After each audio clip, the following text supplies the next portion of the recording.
TCS is back with their NQT, which is the National Qualifier Test. The assessment test, for those who do not know, is a test which is conducted by the organization Tata Consultancy Service itself, through which they conduct the process of recruitment and offer placements to students. So if you are one of them, hold tight.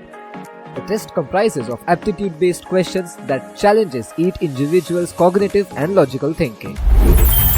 It's not just a test, it's your intellect's grand performance. The examination consists of questions that probe a person's aptitude, testing their capacity for critical and logical reasoning.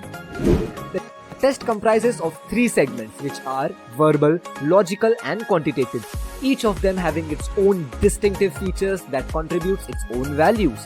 Within these domains, you have to use your cognitive approach in solving the problems. Now all this is okay, but what is the actual benefit of it? Let's unveil them.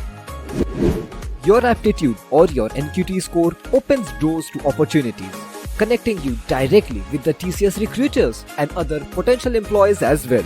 So mark down your calendars because the test is set to be on September 16th with its registrations ending on September 4th. So if you are interested to seize this opportunity, comment down interested to get the apply link and explore more comprehensive details directly from their website. And if you have any friends who is interested or still looking to get placed, not to worry anymore.